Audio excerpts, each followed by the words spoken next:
Ce soir, on a le plaisir d'accueillir Luc Bretonnès. Luc Bretonnès, c'est un expert en innovation produit. Il a travaillé pendant plusieurs années pour le groupe Orange en France et il a été pendant plus de 6 ans donc à la direction de l'innovation chez Orange. Aujourd'hui, il se consacre exclusivement à la prochaine grande disruption des nouvelles formes de management. On en parle beaucoup, beaucoup, beaucoup aujourd'hui. Maintenant, c'est bien de rentrer dans du concret, de voir ce qui marche pas, de se poser des bonnes questions. Luc Bretonnès, il est donc co-auteur d'un livre qui s'appelle L'entreprise nouvelle génération. Ce livre, il s'intéresse aux dirigeants de 30 pays qui ont déjà mis en œuvre des nouvelles formes de gouvernance et surtout qui vont vraiment révolutionner le monde de l'entreprise. Monsieur Bretonnès, je vous souhaite une cordiale bienvenue. Bonsoir. Bonsoir, alors mon nom se prononce Bretonne, mais ça n'est pas grave. Pardon. Soyez le bienvenu. Merci. Donc, Luc, vous faites la promotion de votre livre dans les médias en France, évidemment, et vous dites quelque chose d'assez intéressant. Ce qu'on trouve dans votre livre, on ne le trouve dans aucun magazine d'économie. Pourquoi et comment est-ce que c'est possible aujourd'hui qu'on ne trouve ça nulle part? Tout simplement parce que c'est quand même l'affaire de pionniers aujourd'hui qui sont précurseurs d'une lame de fond qui est en train de se lever, qui est gigantesque et qui va renouveler le capitalisme tel qu'on le connaît aujourd'hui. En fait, le capitalisme tel qu'on le connaît aujourd'hui, il a été fondé depuis 120 ans sur un mode managérial classique, qui est le mode d'une subordination de pouvoir d'individus sur d'autres individus, qui fonctionne très bien dans les économies qui ont besoin de reproduire des modes de production qui sont systématiquement les mêmes et qui sont assez stables dans le temps. Par exemple, produire des voitures, produire du charbon, produire de l'énergie, etc. Mais lorsque vous êtes dans un monde qui change vite, qui est plus chaotique, qui fait l'objet de changements inattendus, là je crois qu'on a été servi ces dernières années, non seulement avec les crises financières, mais aussi les crises sanitaires, pour ne citer que ces deux-là, eh bien, le modèle traditionnel que je viens d'évoquer, de décrire, se trouve totalement dépassé, dépourvu. Et finalement, les structures hiérarchiques assez monolithiques, pyramidales, traditionnelles, sont dépassées et ne sont absolument plus adaptées à cette vitesse et à cette innovation qui caractérise l'économie dans laquelle nous sommes entrés, puisque nous sommes maintenant dans une économie de l'innovation, puisque seule l'innovation génère de la valeur ajoutée, pour une raison simple, c'est que les pays qui devaient émerger ont fini par émerger, donc il n'y en a plus vraiment des pays émergents ou en voie de développement, il y en a de moins en moins en tout cas, et puis que les industries traditionnelles, la banque, l'énergie, les transports, etc., ont vu leur marge fondre comme neige au soleil sous l'impact de la concurrence qui est de plus en plus violente. Et donc maintenant, la disruption de l'Internet a disrupté tous les business models, mais il y a quelque chose qui n'a pas encore été disrupté, c'est le management. Ok, donc vous dites qu'on trouve ça nulle part, ce qu'on trouve dans ce livre. Pourtant, partout dans les médias aujourd'hui, on parle de quelque chose, c'est la raison d'être des entreprises. Vous consacrez vous-même une part importante de votre ouvrage à cette notion.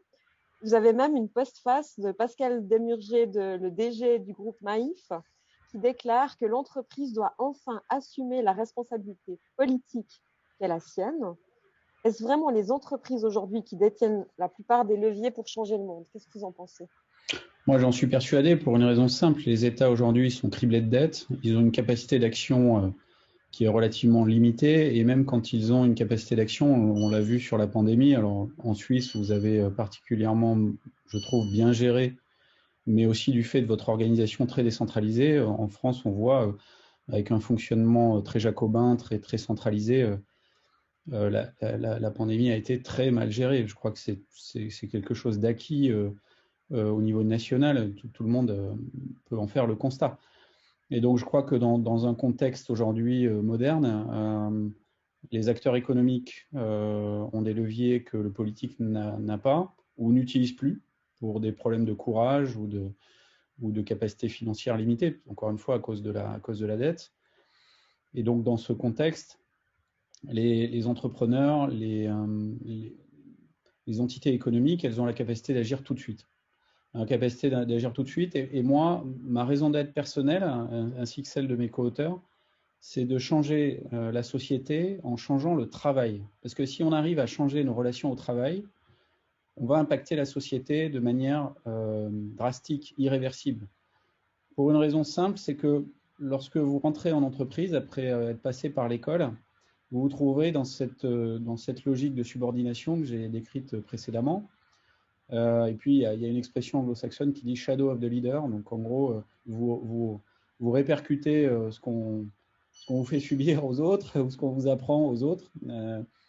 Alors, tantôt, vous tombez sur des managers qui sont compréhensifs, qui sont empathiques, qui ont une dimension humaine correcte, et ça se passe bien. Ou parfois, vous tombez sur des petits tyrans, on parle de petits chefs, et puis là, ça se passe très mal. Et donc, cet abus de pouvoir qui est lié à ce lien de subordination, il est à la fois, je pense, assez démodé et puis assez déplacé, puisque finalement, aujourd'hui, on s'aperçoit que les entreprises les plus efficaces, celles qu'on est allé rencontrer dans 30 pays du monde, comme vous l'avez dit, ce sont des organisations qui sont toutes marquées par l'adoption des méthodes agiles. Les méthodes agiles, c'est pas un mot tiroir, c'est un mot extrêmement précis. C'est pas un buzzword, c'est pas quelque chose de vague, c'est quelque chose de très précis, de très rigoureux. S'il y a quelque chose qui n'est pas agile, c'est bien le bazar. L'agilité, c'est une rigueur, parfois extrême, qui permet à des organisations de fonctionner en équipe. Plutôt des équipes de petite taille. Jeff Bezos, le patron d'Amazon, parle des 2 pizza teams. En gros, il dit si vous n'arrivez pas à nourrir votre équipe avec 2 pizzas, c'est qu'elle est trop grosse, donc il faut la subdiviser. Ça fait penser à des tailles cellulaires, des tailles humaines, qui permettent d'être hyper efficaces et d'être dans l'équipe une organisation pluridisciplinaire. Donc il n'y a pas quelqu'un qui est plus important que l'autre. C'est comme dans une équipe de rugby, si vous avez quelqu'un qui oublie de prendre le ballon, vous prenez un essai ou vous partez à la faute, ou dans n'importe quel autre sport collectif. Donc ce qui est important, c'est que l'équipe pluridisciplinaire fonctionne bien, qu'il y ait un leader dans cette équipe qui permette à tout le monde de s'exprimer et d'exprimer ses talents au maximum, c'est très bien, mais on est plutôt dans du leadership et de l'animation que dans du command and control, où je demande à des gens qui sont dotés d'un cerveau d'exécuter des tâches qui sont de plus en plus unitaires, puisque le modèle de Taylor poussé à son extrême, c'est qu'à la fin, vous déposez votre cerveau et vous exécutez ce qu'on vous demande de faire. Et ça, c'est à la fois un désastre pour l'humain, et puis c'est un désastre pour la créativité. Et donc, dans les équipes agiles, elles sont à la fois petites, pluridisciplinaires. Il n'y a pas un chef qui explique à chacun ce qu'il a à faire. C'est une équipe qui fonctionne sur le principe de parité. Et les relations sont des relations d'adulte à adulte. Donc, on n'est plus dans une relation d'adulte à enfant, comme de manager à manager, mais d'adulte à adulte. Il n'y a plus que des adultes dans la pièce. Et donc, vous êtes redevable vis-à-vis de tous les autres adultes de l'équipe. Donc, quand vous vous levez le matin, vous êtes très motivé à aller au boulot parce que les autres attendent de votre part un certain nombre de choses. Vous êtes redevable vis-à-vis de tous vos pairs, P-A-I-R-S, de beaucoup de choses. Et c'est totalement différent d'être redevable vis-à-vis de ses pairs, au pluriel, ou vis-à-vis d'un manager à qui vous pouvez finalement raconter plein de choses, parce qu'il est expert de rien, le manager en question, alors que vos pairs, ils sont experts de leur domaine. Donc vous n'allez pas pouvoir leur raconter de bêtises très longtemps, et vous avez des vraies redevabilités, et c'est valable pour tous les membres de l'équipe. Et donc ce fonctionnement agile, qui est né dans la Silicon Valley dans les années 96 avec Scrum, 96-97, qui a ensuite progressé vers Lean Startup dans les années 2010 et qui aujourd'hui s'empare de façon systémique des organisations sous la forme de vocables qu'on peut utiliser comme les gouvernances collaboratives, les gouvernances partagées, les gouvernances à autorité distribuée ou le self-management, est en train de devenir une tendance lourde qui permet d'engager les talents dans une organisation avec des relations saines de pairs et d'adulte à adulte. Et ça permet de fidéliser des talents dans les organisations. Et aujourd'hui, les jeunes talents qui sortent de l'école, ils savent que les entreprises les plus efficaces sont les entreprises agiles. Il se trouve que les entreprises agiles, comme elles décentralisent l'autorité, 99 fois sur 100, elles ont effectivement une raison d'être. Mais ce que vous avez dit juste avant, qui dit oui, la raison d'être, on en parle dans tous les magazines, oui, on fait beaucoup de washing autour de ce mot. précisément parce que ceux qui parlent le plus de leur raison d'être ne sont pas forcément ceux qui en font le plus de manière sincère et structurelle. Et dans ces organisations que je viens de décrire qui sont agiles, l'agilité est au service de la raison d'être et réciproquement, ce qui n'est pas le cas dans les entreprises traditionnelles, qui souvent parlent beaucoup de raison d'être, mais en fait sont toujours campées sur des modèles managériaux archaïques qui sont aux antipodes de la capacité d'une organisation à exprimer sa raison d'être et d'être efficace sur le marché pour avoir un impact positif sur la société et sur l'environnement. Et moi, je pense, pour terminer, comme Pascal Demurger, comme beaucoup d'autres, que les entreprises aujourd'hui sont le moyen le plus efficace de changer la société. Et si on arrive à changer les rapports au travail, on va en plus améliorer la qualité de vie des gens. Ils vont rentrer chez eux pas frustrés par un espèce de petit tyran qui profite de sa position hiérarchique pour devenir indispensable dans le système des dominos hiérarchiques qui n'a aucun intérêt. Vous avez des managers de managers. Alors moi, j'ai été dans une société que vous avez mentionnée préalablement. Et quand je suis arrivé à la direction de l'innovation, j'avais 7 niveaux hiérarchiques en dessous de moi. Je l'ai rendu avec 3 et c'était déjà beaucoup. Mais vous imaginez, quand vous avez 7 niveaux hiérarchiques, celui qui est au 8e sous-sol, il n'a pas la même compréhension de l'entreprise que celui qui est 7 niveaux au-dessus. Ça n'a aucun sens en réalité. Et dans ces couches napolitaines, vous imaginez bien qu'entre le niveau 4, le niveau 5, le niveau 6, bah, ces gens-là, en fait, ne savent plus rien faire puisqu'ils ne savent plus que passer les plats, en fait. Et donc, leur capacité opérationnelle, leur employabilité tend vers zéro assez vite. Et c'est une catastrophe. Et je trouve très important de rappeler que l'agilité, c'est de la rigueur, parce qu'aujourd'hui, beaucoup de personnes confondent agilité. Ils voient ça vraiment comme une facilité, comme en fait de laisser les portes ouvertes à tout le monde à faire ce qu'ils veulent, et c'est absolument le contraire. Ça demande beaucoup de rigueur. Et il y a deux faux amis, c'est l'agilité, chacun fait ce qu'il veut, et l'entreprise libérée, qui a été un vocable terrible pour les mouvements de gouvernance partagée ou de self-management, qui laisserait sous-entendre que c'est le bazar. Et alors, ces deux perceptions de l'agilité et de l'entreprise libérée ont joué à fond contre ce que je décris et ce que je décris dans le livre au travers toutes ces rencontres qu'on a fait partout dans le monde. Ce qui n'empêche pas que dans tout ce qu'on décrit, on décrit aussi beaucoup d'échecs. Précisément parce que certaines personnes, ce matin, quelqu'un me demandait, mais vous parlez avec enthousiasme des gouvernances partagées et en même temps vous dites qu'il y a beaucoup d'échecs. Donc, est-ce que ça vaut le coup? Bah oui, il y a beaucoup d'échecs parce qu'il y a des gens qui pensent que se transformer managérialement vers les principes de l'entreprise nouvelle génération, tels que je l'ai décrit dans le livre, il suffit d'appliquer une méthode et ça marche. Ben non, non, parce que la transformation managériale, c'est des transformations culturelles, de comportement. Ça s'applique à des organisations qui ont une histoire. Et donc, tout ça doit être fait pratiquement au cas le cas, avec des principes méthodologiques qui sont les chapitres du livre, qui sont des constantes, c'est-à-dire la responsabilité, l'autonomie, la transparence, le management par la confiance, au service des valeurs et de la raison d'être dont on a parlé précédemment. Mais en aucun cas, il s'agit de faire la révolution dans la nuit en disant bah, hier on était une entreprise traditionnelle, demain on sera une entreprise nouvelle génération et voici la méthode, voici le mode d'emploi et puis c'est parti. Ça, c'est la meilleure façon de se planter. Et combien de leaders sont sortis de séminaires ou de sommets ou de webinaires en pensant détenir une méthode magique, en essayant de l'appliquer avec brutalité et instantanéité dans une organisation et se sont pris le mur. Donc évidemment, à partir du moment où la matière est humaine, c'est-à-dire les salariés, les collaborateurs avec qui vous faites cette transformation sont avant tout des êtres sensibles et doués d'intelligence. Et donc, évidemment, une méthode appliquée brutalement du jour au lendemain, fût-elle excellente, n'a aucune chance de fonctionner. Donc, il y a eu plein de manières de se planter lamentablement dans cette transformation avec des principes louables, mais une méthode d'exécution catastrophique. On en connaît aussi quelques-unes qui se sont plantées en Suisse, mais la culture de l'erreur est aussi importante pour avancer et vous le précisez bien dans votre livre. Vous avez bien Justement, raison. Dans votre livre, 250 managers issus de 200 entreprises Et on en trouve même des Suisses. Notre petit pays est même présent On a plein. dans cet ouvrage. Je pense à Uditis, cette société qui fournit aux PME des solutions liées à la transformation digitale, mais aussi Swisscom ou la Poste suisse. Comment est-ce que vous avez procédé pour sélectionner les modèles, les références que vous avez présentées dans votre ouvrage? Alors, c'est une bonne question. On me l'a quasiment jamais posée. Et c'est une excellente question. Donc, je vais vous répondre très sincèrement.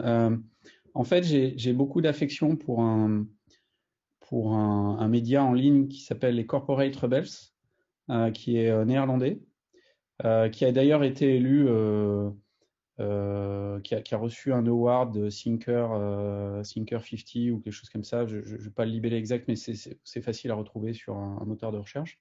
Bref, ce sont des gens excellents que j'aime beaucoup. J'aime beaucoup lire ça, ce qu'ils produisent. Et ils ont une liste qui s'appelle la Bucket List et qui a permis d'établir une première liste de ces pionniers, de ces praticiens, de ces théoriciens, mais surtout des praticiens en fait, des gens comme moi qui étaient en entreprise, qui avaient un peu roulé leur boss dans différents postes.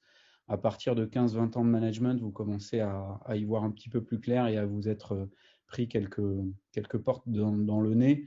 Et donc, ça vous rend humble sur le management et sur ses pratiques. Et vous faites beaucoup plus confiance dans votre intuition et dans la capacité d'intelligence collective que dans une vision d'un grand timonier dans les organisations. Je veux dire, les Steve Jobs, il y en a qu'un dans le monde par siècle, donc c'est pas la peine de généraliser ça. Et donc, voilà, ils ont établi cette liste d'entreprises qui avaient vraiment entrepris des transformations itératives, telles qu'on les a décrites précédemment. Moi, je suis parti de cette liste-là au tout début, et puis avec mes co-auteurs, j'en profite aussi pour les mentionner et les remercier. Donc Philippe Pinault, qui est le patron de Hola Spirit, qui est une plateforme justement qui permet d'équiper les organisations qui se lancent dans ces transformations par cercle et rôle de gouvernance partagée et de modéliser ces organisations. Donc il y a un outil formidable qui est déployé aujourd'hui dans 40 pays. Et puis Olivier Tranois, qui est un rédacteur extraordinaire avec qui j'ai écrit d'autres livres. Eh bien, on est parti de cette liste, cette bucket list de Corporate Rebels, et on les a, je pense, à peu près tous contactés. Et de la centaine de noms de la bucket list, on en a foisonné, je crois, 500. C'est-à-dire chacun des noms nous a donné 5 contacts. Et puis des 500, aujourd'hui, je crois qu'on a répertorié 20 000 organisations qui ont les attributs de ce que l'on décrit dans le livre L'entreprise nouvelle génération. Alors 20 000, c'est très peu en fait à l'échelle mondiale. C'est pour ça que j'explique que ce qu'on décrit nous dans le livre n'est pas encore dans des magazines grand public, B2B grand public, mais ça va venir. Mais aujourd'hui, clairement, ce que l'on décrit n'est décrit nulle part. Frédéric Laloux, qui a été une source d'inspiration immense pour nous avec Reinventing Organization, que beaucoup probablement de participants à ce webinaire connaissent, a été un best-seller il y a 5 ans dans le domaine. Il a étudié quelques entreprises, il l'a fait à fond. Nous, on a essayé de braquer l'objectif grand angle sur beaucoup plus d'organisations. Et en faisant cet exercice, aujourd'hui, on a une base de données avec 20 000 organisations. C'est très peu et c'est immense par rapport au moment où Frédéric Laloux avait fait son observation. Donc je pense que c'est ce qui me fait dire, en tout cas, qu'on est au pied d'une exponentielle qui va remplacer le capitalisme tel qu'on le connaît aujourd'hui. Et entendons-nous bien, moi je suis un libéral de confession économique, donc j'ai pas de problème avec l'économie de marché, je suis pas en train d'expliquer qu'on va sortir de l'économie de marché, simplement je prétends, comme d'autres, qu'au XXIe siècle, on ne peut plus se suffire et se satisfaire de sortir un résultat net d'exploitation ou un résultat d'exploitation, un excellent brut d'exploitation. C'est tout à fait insuffisant aux exigences d'une entreprise. Une entreprise au XXIe siècle, elle doit être rentable, c'est une évidence.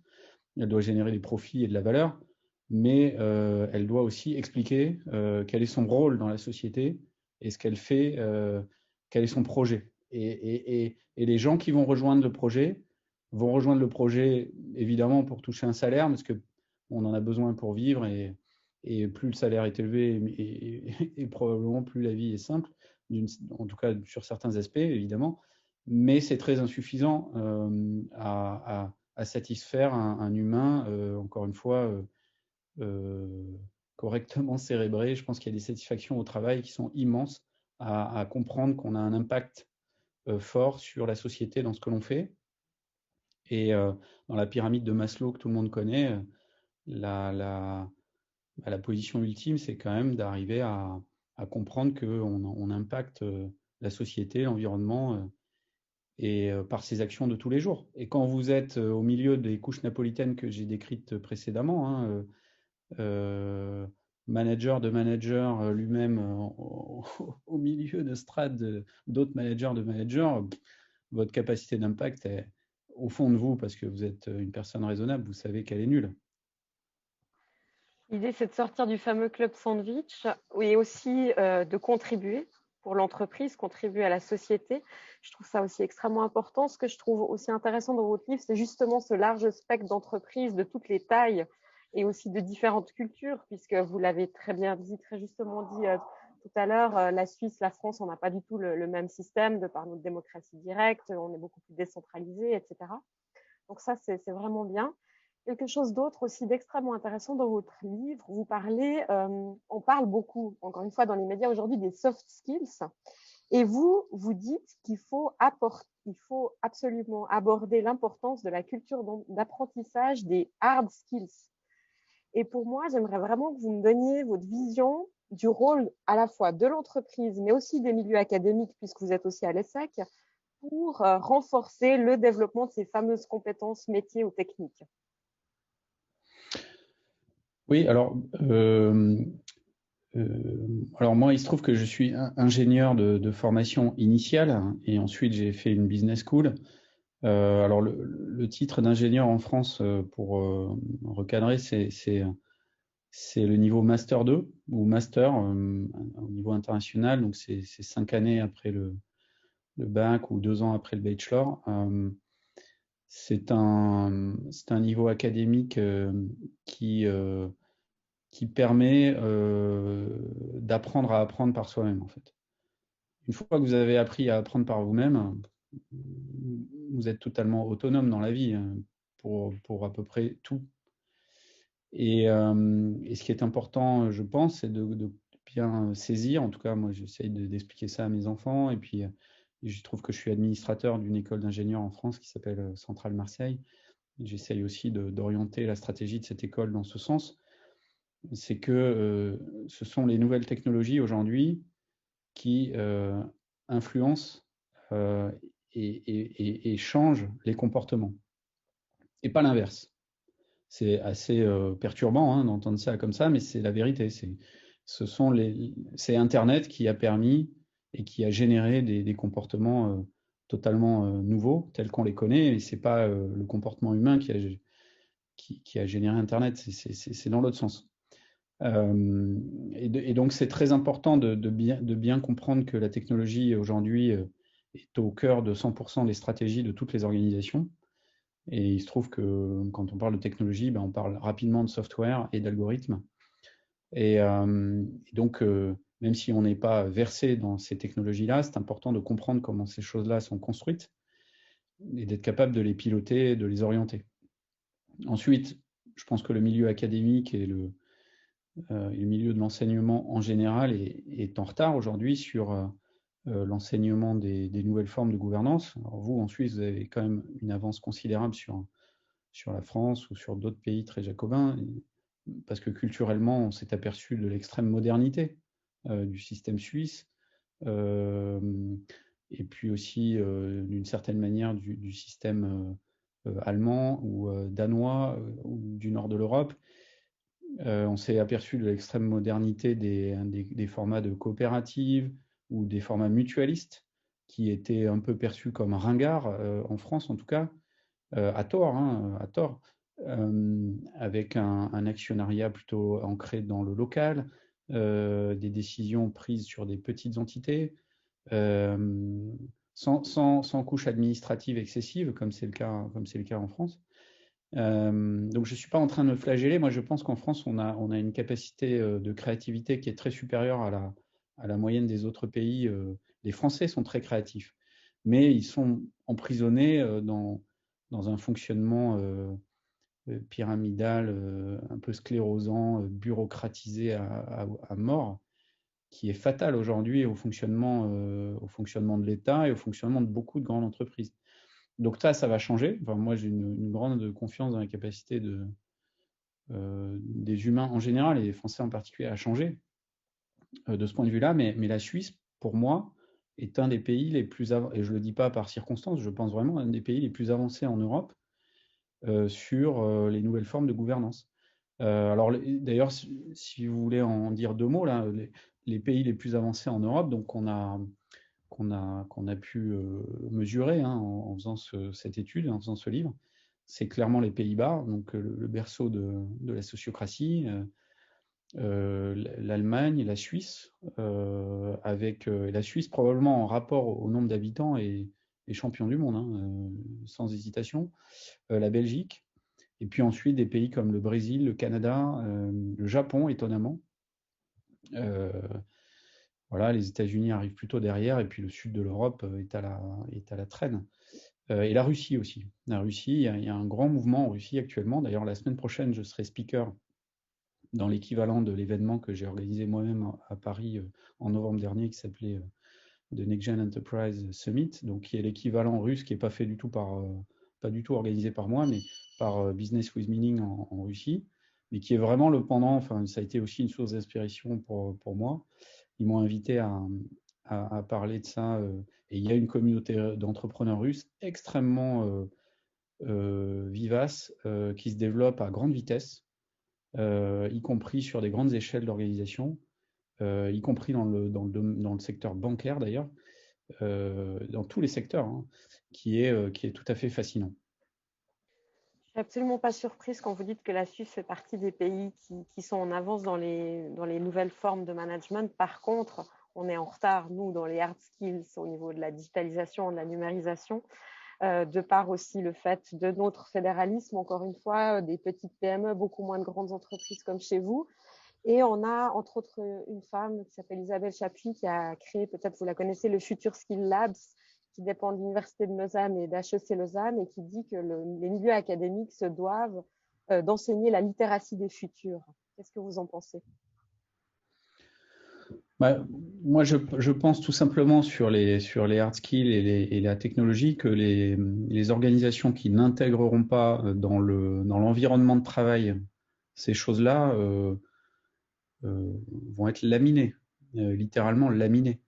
Par exemple, aujourd'hui, je pose une question simple, moi, quand je rencontre une organisation sur ce sujet des technologies, c'est quelle est votre intensité d'usage du mail? Plus il est important, plus l'entreprise est dépassée, en fait. Le mail, dans les organisations les plus avancées, les plus agiles, les plus efficaces, n'est quasiment plus utilisé. Quand je dis quasiment plus, c'est que déjà, entre les collaborateurs de l'organisation, il n'y a plus de mail. C'est depuis très longtemps. Ça fait 10 ans qu'il n'y a plus de mail. Donc, posez-vous la question, dans les entreprises que vous côtoyez, dans les entreprises dans lesquelles vous êtes, de l'intensité du mail. Entre vous déjà, parce que vous n'êtes pas tributaire des mails qu'on vous envoie, bien sûr, ça vous le subissez, comme tout le monde. Mais entre vous, est-ce que vous envoyez des mails? Si c'est le cas, alerte rouge, c'est un des marqueurs d'archaïsme des organisations. Donc, ce que la pandémie a amené de positif, puisqu'elle a été terrible du point de vue sanitaire, mais ce qu'elle a amené de positif, c'est un bond en avant dans les mentalités, dans le mindset de l'utilité de réseaux sociaux d'entreprise, par exemple. Donc mon co-auteur Philippe Pinault, il est patron de la Spirit, puis il a aussi une autre société qui s'appelle Talkspirit, qui édite un réseau social d'entreprise, qui a été classé par Gartner devant les blockbusters américains que sont Teams, Workplace et Slack. Et donc avec Talkspirit, il n'y a plus de mails. Évidemment, il n'y a plus de mails. Et puis vous faites arriver l'information à vous plutôt que d'aller vous dans 20 applications dans la journée. Donc tout ça, c'est d'une efficacité absolument redoutable. Les jeunes générations ne conçoivent même pas travailler autrement. Donc si vous leur donnez pas, alors évidemment, je parle même pas du fait que tout ça doit être absolument mobile, multi-device, en accès instantané. Enfin, je passe sur les détails. Et donc ça, c'est des choses. Avant la pandémie, il fallait encore qu'on explique ça. Bon, maintenant, on n'a plus besoin de l'expliquer. Les gens ont compris que c'était pas du gadget, c'était juste vital. Et puis, une fois qu'ils ont commencé à utiliser ça, ils comprennent à quel point les pratiques d'avant étaient complètement dépassées. Donc, la communication et la collaboration sont totalement supportées par les outils numériques. L'intelligence artificielle va permettre d'automatiser énormément de tâches à valeur ajoutée très faible, voire négative, et permettre probablement à l'homme de s'émanciper encore plus sur les tâches intellectuelles et de créativité et puis de relations. Hein. Moi, je pense beaucoup que l'homme doit se concentrer sur la créativité d'une part, et puis la relation à l'autre, le lien social hein, qui nous manque tant, parce que bon, Zoom c'est sympathique, c'est un super outil, mais en termes de lien social, c'est quand même assez dégradé. Donc il faut aussi qu'on remette du lien social avec toute la dimension émotionnelle, la dimension de contact, de networking, de réseau personnel. Et de Voilà, donc confiance, puisque on le voit aux États-Unis, les investissements dans les outils de contrôle à distance explosent. Donc, on n'est encore pas du tout dans le bon mindset dans pas mal d'entreprises. Et justement, l'avenir, il appartient aux entreprises qui ont réussi à expérimenter ces nouveaux modèles, qui est une croisée, vous le dites, entre la RSE, une société à mission et management participatif. En quoi, selon vous, ces entreprises, elles ont plus de chances de pouvoir être parées face aux prochaines crises qui vont se multiplier dans le futur? Et pourquoi vous dites qu'elles ne laisseront plus aucune chance aux entreprises traditionnelles? alors déjà, sur le contrôle des activités des salariés, vous avez parfaitement raison, c'est un point hyper important. L'Internet et les nouvelles technos, ça peut amener le meilleur, mais aussi le pire. Et donc, notamment, Microsoft a été sous le feu des critiques, parce qu'ils avaient intégré soi-disant des pourcentages de performance dans leur logiciel. En fait, c'était des trackers totalement insupportables. Et en fait, les gens, si vous les mettez dans des cases, eh bien, vous allez avoir ce que peuvent vous donner des robots, c'est-à-dire pas grand-chose de très brillant et de très intelligent. Donc, si la tâche est automatisable, effectivement, automatisons-la, mais ne demandons pas à des humains d'être des automates, parce que là, on va arriver à une productivité qui ne sera pas bonne. Donc, oui, vous avez raison de mentionner ça. Ensuite, comment les entreprises à mission, à raison d'être, vont surpasser leurs pairs et être beaucoup plus efficaces économiquement, pour une raison, de manière très simple, c'est que ces entreprises avec un impact fort sur la société, sur l'environnement, elles vont fédérer les meilleurs, en fait. Et les meilleurs, aujourd'hui, ils vont aller dans des entreprises qui ont un projet à impact, et puis qui ont des outils et des méthodes d'agilité au top. Et donc, si vous n'avez pas tout ça, les gens s'en vont, en fait. Les gens s'en vont parce qu'ils ne veulent pas dégrader leur employabilité, c'est-à-dire leur capacité demain à trouver un job en très peu de temps. Ils veulent continuer à progresser, l'homme est curieux, il a toujours envie d'apprendre, quel que soit l'âge. Et donc ces entreprises-là, elles ont tout pour elles, en fait. Et malheureusement, comme souvent j'ai constaté dans ma vie professionnelle, soit vous avez tout, soit vous avez progressivement plus rien. Et donc si vous n'arrivez pas à aligner le modèle de gouvernance et de management, les outils techniques qu'on vient de décrire, et un projet, une raison d'être extrêmement puissante, eh bien, vous allez dévisser sur les autres dimensions. Et donc, celles qui ont tout, et celles qui ont une partie vont bientôt plus rien avoir. Et donc, je pense que la concurrence va être terrible, et la capacité de renouvellement de l'économie n'a jamais été aussi forte. Le temps passé des entreprises dans les classements des plus grandes entreprises n'a jamais été aussi court. Donc le renouvellement est ultra rapide. Et donc les organisations traditionnelles, si elles ne se transforment pas, ben, elles vont gérer la décroissance jusqu'à la mort. Et le dernier éteindra la lumière en bonne santé. C'est ce qui va arriver, je pense, à une grande majorité des entreprises que l'on connaît aujourd'hui. Une petite arrivera à se transformer, une petite proportion arrivera à se transformer, et la grande majorité sera remplacée par des entreprises de nouvelle génération, malheureusement. Hein, c'est pas ça nous amuse, mais c'est comme ça que ça va se passer en fait. Parce que l'ADN des entreprises est tenace en fait. Et il ne faut pas se leurrer, c'est pas simple pour une organisation de se transformer. Je l'ai dit au début, c'est une histoire humaine, c'est une histoire, ce n'est pas un long fleuve tranquille, c'est une histoire itérative, il y a des échecs, il y a des réussites, il y a des erreurs, il faut avancer, il faut continuer à y croire, ce n'est jamais terminé. Et peu de dirigeants sont capables de s'engager dans ce chemin de façon résiliente et déterminée.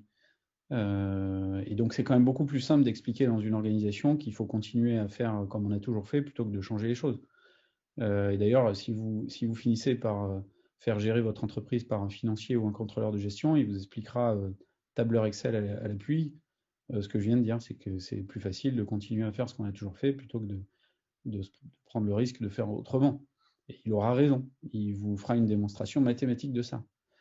Et donc ça, c'est effectivement la mort assurée, puisque dans une économie de l'innovation, la subsistance et la survie vient de l'innovation. Et donc, si vous n'en faites pas, bah, vous gérez la peau de chagrin d'un business model qui a été à succès à un moment donné de l'histoire de l'entreprise et puis qui finira par s'éteindre sous les assauts des entreprises de nouvelle génération qui soit vous disruptent sur le modèle, soit vous disruptent sur le projet.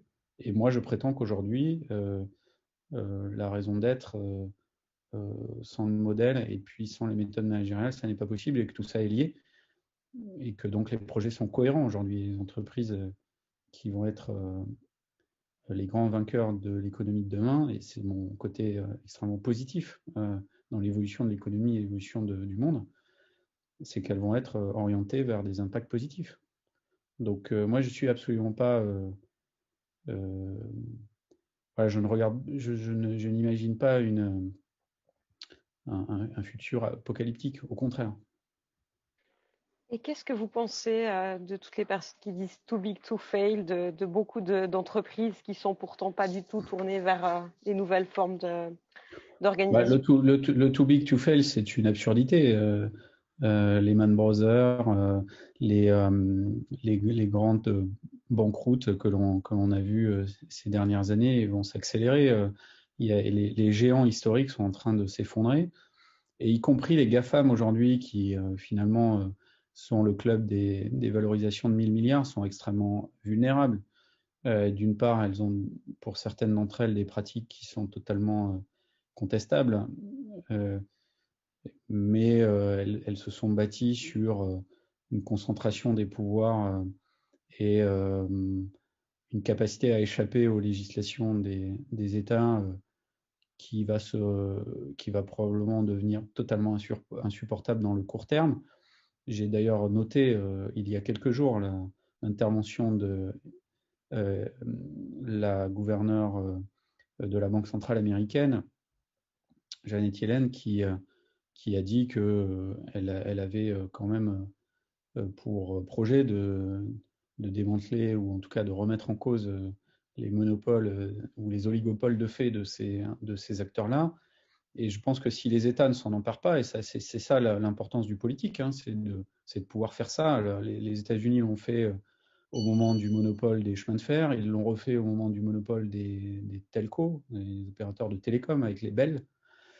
Il est temps de le faire maintenant pour les acteurs du numérique. Si les États ne s'en occupent pas, les consommateurs s'en occuperont et ça peut terminer assez mal. Ça peut terminer en affrontement, puisque finalement, ces organisations sont beaucoup plus puissantes que la plupart des États dans le monde et que même la plupart des États regroupés entre eux. Et donc cette puissance leur confère des devoirs. Hein. Grande puissance, grand devoir. Et si vous n'assumez pas votre responsabilité et vos devoirs, bah, vous êtes sanctionné. Et en général, ça se passe toujours mal. Donc je pense que ces acteurs-là doivent bouger très rapidement. Ils n'ont plus beaucoup de temps pour le faire. Et s'ils ne le font pas, d'autres vont le faire pour eux. Alors, je vais justement prendre un exemple français pour terminer cette première partie, c'est Engie. Pourquoi j'avais envie de prendre cet exemple? Isabelle Cocher, c'était la seule femme du CAC 40 en France. Et elle a dû quitter Engie sans le vouloir. Évidemment, on lui a demandé de partir. Avant de partir, elle a bénéficié d'un soutien assez incroyable. Il y a eu une pétition qui est lancée à l'interne. Près de 1800 personnes l'a signée, cette pétition, pour qu'elle reste. Il y a même eu une tribune dans les Échos signée par une cinquantaine de personnalités, dont Anne Hidalgo, Aurore Berger, qui disait qu'elle avait eu une formidable réussite. Le Monde a parlé, quant à lui, d'un gâchis monumental. Et toujours selon Le Monde, la faute d'Isabelle Cocher aurait été de ne pas comprendre deux choses essentielles. La première, qu'on soit un homme ou une femme, le patron absolu est une espèce condamnée. Et la deuxième erreur, c'est qu'on attend toujours plus des femmes, que Madame Cocher manquait d'intelligence émotionnelle. Pourquoi je parle de ça? Pour celles et ceux qui ont déjà lu le livre qu'ils ont reçu il y a quelques jours, Madame Cocher fait partie des personnes qui témoignent dans votre livre. Mais alors, qu'est-ce qu'on peut penser? Que ces préceptes, ça lui a pas porté chance en ce qui la concerne? Alors, moi, je n'ai pas été chez Engie. Je suis pas un observateur fin de ce qui s'est passé chez Engie. Pour autant, j'ai pu discuter avec Isabelle Cocher plusieurs fois de personne à personne. J'ai trouvé une dirigeante d'une grande qualité humaine, absolument pas dans le cliché des patrons de CAC 40 complètement satellisés, déconnectés du réel, avec une grande capacité d'empathie et de simplicité. J'assume totalement et je pense totalement ce que je dis là et je n'ai aucun intérêt à dire autre chose puisque je n'ai pas de relation particulière ou business avec elle, ni par le passé, ni aujourd'hui. Et je pense que ce qu'elle a fait chez Engie est assez remarquable en réalité, puisque tous les acteurs, tous les observateurs économiques ont pu se rendre compte qu'elle avait un projet à impact extrêmement clair, puissant, audacieux, très courageux, hein. Alors que je vous interromps, les financiers au départ avaient peur et au final, ils se sont vraiment rangés de son côté, hein, les milieux financiers. Absolument. Et donc, son projet en deux mots, hein, pour ceux qui ne connaissent pas le sujet d'Engie, c'était quand même de décarboner nettement l'activité d'Engie. Donc, par exemple, euh, remplacer les activités du charbon, qui est une catastrophe pour l'environnement, hein, les usines à charbon, avec des supports d'énergie renouvelables, de le faire à marche forcée parce que l'acceptabilité de la transformation pour des analystes financiers, puisque Engie est en bourse, est limitée. Ce sont des gens qui sont impatients, les marchés financiers, qui n'acceptent pas très longtemps de voir des résultats dégradés. Et ce que moi j'ai pu observer, c'est qu'elle a réussi à faire quand même un changement de support justement de l'économie carbonée à des économies renouvelables dites vertes en 3 ans, avec une chute des résultats qui était assumée et anticipée pour mieux rebondir par la suite, ce qui est effectivement arrivé, ce à quoi vous faites allusion. Et donc je dirais, moi, sur sa copie, c'est assez remarquable. Ensuite, socialement, bah, je pense qu'il y a eu aussi pas mal de mouvements, mais c'est sûr que quand vous imprimez une transformation quand même d'une telle magnitude sur un paquebot, hein, parce que Engie, c'est quand même une entreprise qui est gigantesque, bien, il y a des gens qui n'ont pas envie de le faire, qui sont là à camper dans l'organisation depuis une éternité, et qui sont tous sauf prêts à cela. Et donc, bah, probablement que là, au niveau du top management ou du middle management, à certains étages, ça a dû grincer.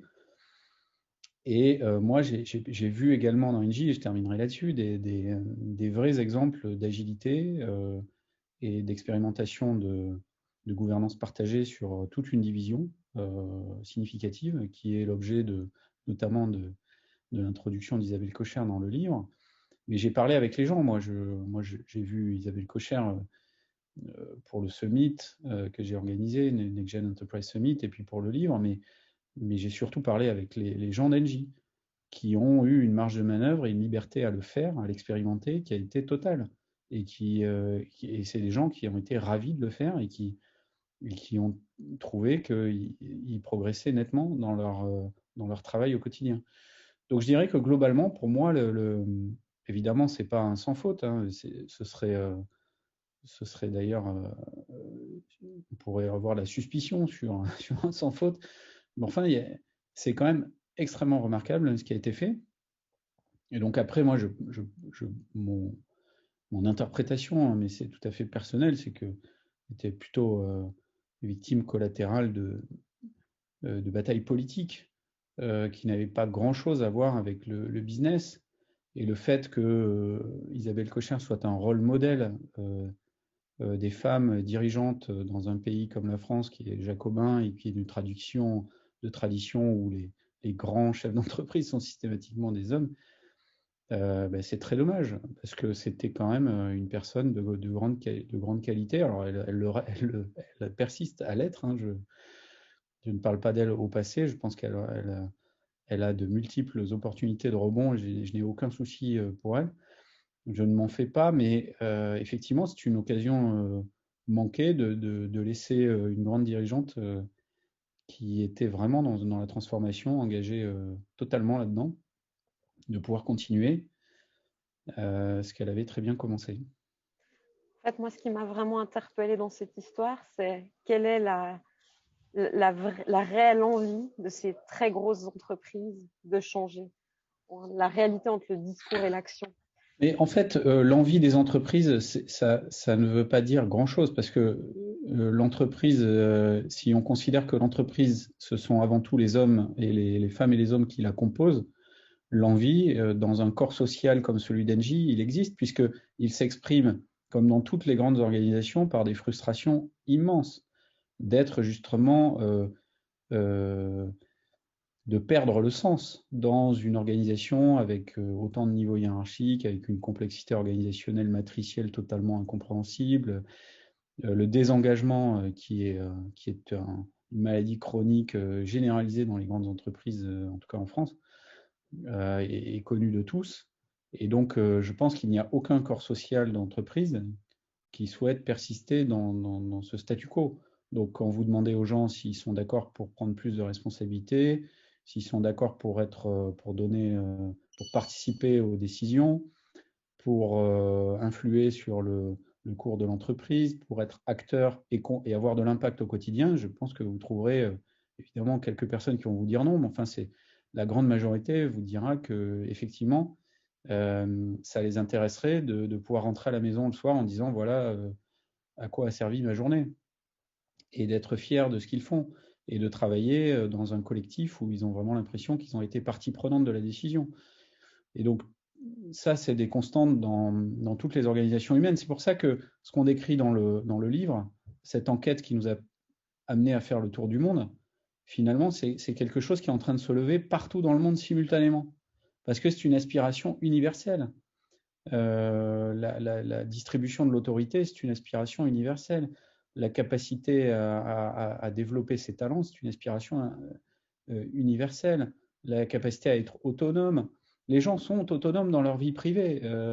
Ils n'ont pas attendu que leur papa ou leur maman, une fois à l'âge adulte, s'occupent de leur louer ou de leur acheter une maison. Pareil pour leur voiture, pareil pour leurs enfants. Ils se débrouillent, ils sont autonomes. C'est des chefs d'entreprise de leur PME personnelle.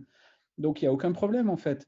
Et pourquoi le seuil de l'entreprise franchi, ils perdraient leur capacité d'autonomie? Ça n'a aucun sens. Merci infiniment.